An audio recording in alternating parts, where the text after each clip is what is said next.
आज हम कहानी के उद्भव और विकास केंद्रित अपना व्याख्यान देंगे कि कहानी की उत्पत्ति, विकास यात्रा, विभिन्न चरणों में विभाजन आदि से केंद्रित है।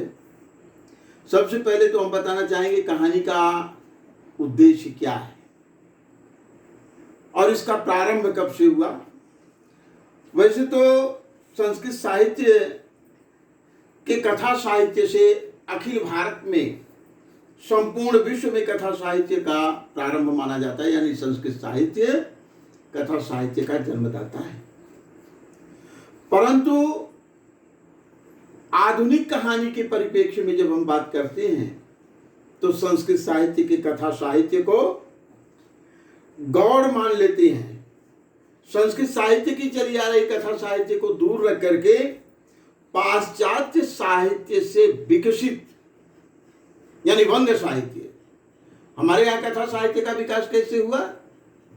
अंग्रेजी साहित्य का बांग्ला भाषा में अनुवाद और बांग्ला साहित्य से उन कहानियों का हिंदी में अनुवाद, यानी आधुनिक कहानी के विकास की श्रृंखला वंग साहित्य से, बांग्ला साहित्य से मानी जाती है।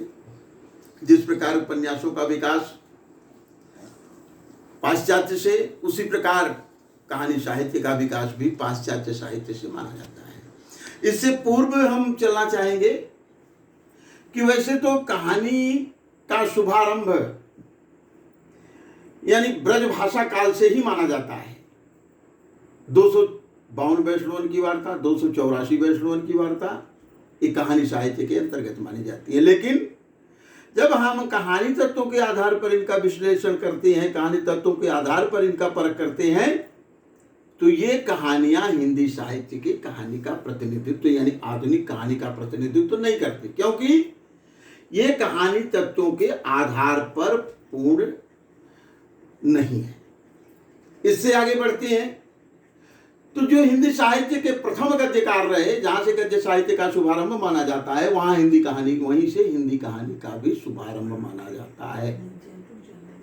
उदाहरण के लिए लल्लूलाल सदल मिश्र, मुंशी इंशाअल्लाह खां के द्वारा लिखी गई कहानियां हिंदी कहानी की प्रारंभिक कहानी मानी जाती है, यानी हिंदी कहानी परंपरा की प्रारंभिक कहानियां हैं, जिनका उद्देश्य उपदेश था। हर कहानीकार का कहानी के पीछे अपना एक निहित उद्देश्य होता है, जिस उद्देश्य को लेकर के वो कहानी को लिखता है। और उपदेशात्मक कहानियां ये गद्य साहित्य के प्रारंभ से ही लिखी जा रही थी, लेकिन ठीक वही स्थिति इन कहानियों पर भी लागू होती है। जिस प्रकार ब्रज भाषा में लिखी गई कहानियां कहानी तत्वों के आधार पर पूर्णतः आधुनिक हिंदी कहानी का प्रतिनिधित्व नहीं करती, उसी प्रकार गद्य काल, ठीक उसी प्रकार ब्रज भाषा में लिखी गई कहानियां भी आधुनिक कहानी का प्रतिनिधित्व नहीं करती, और गद्य काल के प्रारंभ से जो लिखी गई कहानियां हैं वो भी तात्विक दृष्टि से कहानी कला का प्रतिनिधित्व नहीं करती। अब हम आते हैं भारतेंदु युग से, जहां से कहानी का सुव्यवस्थित रूप तात्विक दृष्टि से प्रारंभ माना जाता है।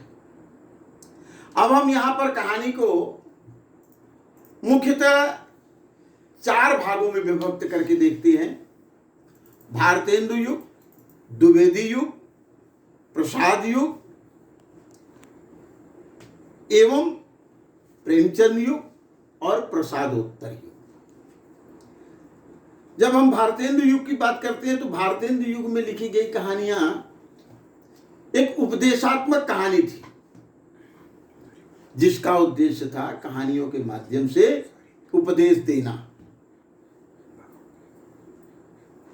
उनके पीछे समाज का यथार्थ चित्रण हो, सामाजिक व्यवस्था का चित्रण हो, यानी कहानी संवेदनाओं से दूर थी। फिर जब हम द्विवेदी युग में आते हैं तो द्विवेदी युग के कहानीकारों द्वारा, जैसे आचार्य शुक्ल के द्वारा लिखी गई कहानी, पंडित महावीर प्रसाद द्विवेदी आदि ने जो प्रतिनिधित्व किया, वह वास्तविक कहानी के स्वरूप को लेकर के, मापदंडों को लेकर के आगे की ओर बढ़ी, जिसमें यथार्थ जीवन का, समाज का, जनजीवन का चित्रण होना प्रारंभ हुआ। इससे आगे बढ़ते हैं। हम विस्तार में इसलिए नहीं जा रहे हैं कि हमारा उद्देश्य कहानी की विकास यात्रा नहीं, बल्कि संक्षिप्त रूप से कहानी की विकास यात्रा का परिचय दे करके आपको कहानियों के विषय में जानकारी देना, कहानियों को बताना है। इसका संक्षिप्त परिचय मात्र इसलिए ताकि आप विभिन्न प्रकार की कहानियों को समझ सके कि ये किस काल की कहानी है, भारतेंदु युग की या द्विवेदी युग की या प्रसाद युग की। इसलिए एक संक्षिप्त परिचय हम आपको दे रहे हैं। आगे बढ़ते हैं हम। प्रसाद और प्रेमचंद युग,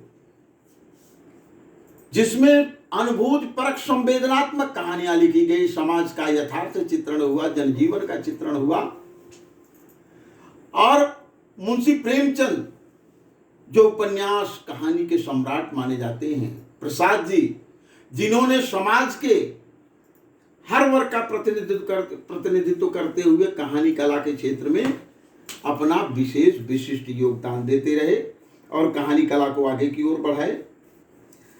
प्रसाद और प्रेमचंद ने हिंदी कहानी कला को उसके विकास के उच्च शिखर पर अधिष्ठित किया, जिसका शुभारंभ भारतेंदु युग से हुआ। द्विवेदी युग के सोपान से आगे बढ़ी वही कहानी प्रसाद युग में आकर के, प्रेमचंद युग में आकर के विकास के उच्च शिखर पर विराजमान हो गई। प्रसाद की प्रारंभिक कहानी इंदु नामक पत्रिका में प्रकाशित हुई।